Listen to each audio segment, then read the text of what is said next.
what data are they using to define these targets? So with the tool, ICE is able to sort of arbitrarily choose that. They can get a sort of message from headquarters or senior leadership to, we want to target this sort of population. Now, the leak I got doesn't say Somalis. It doesn't say that's what, but it just lays out how to use it. No, but the government made that pretty explicit. Yes, yeah. I think people can draw the line. But you then zoom in on the map, you click on a person, name, date of birth, photo if they have it, and most importantly for ICE, addresses and an address confidence score. So 88 out of 100, 99 out of 100 is this person's address. And that's so important because if you remember when there was all the Doge stuff of all of this breaking down of the walls between different agencies. There is clearly data sharing going on where the guide I got ties back to Doge? Potentially.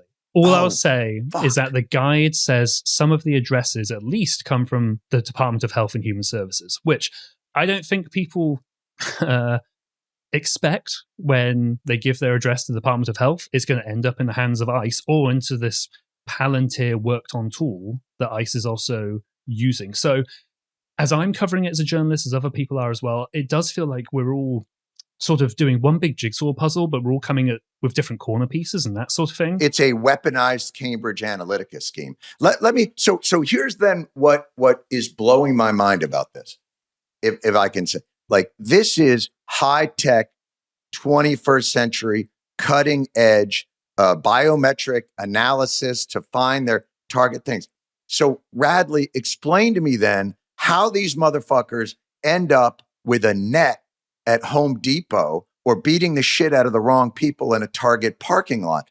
They're using the most sophisticated information analysis and tools known to man that no government has ever had access to get these things. And yet we see them out in the streets just like a hammer going like, get over here. Like, so what is the point of all that?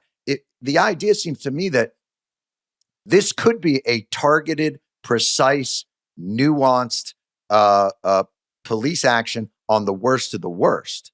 But instead, it's a ham-fisted run through a Target parking lot. What is going on?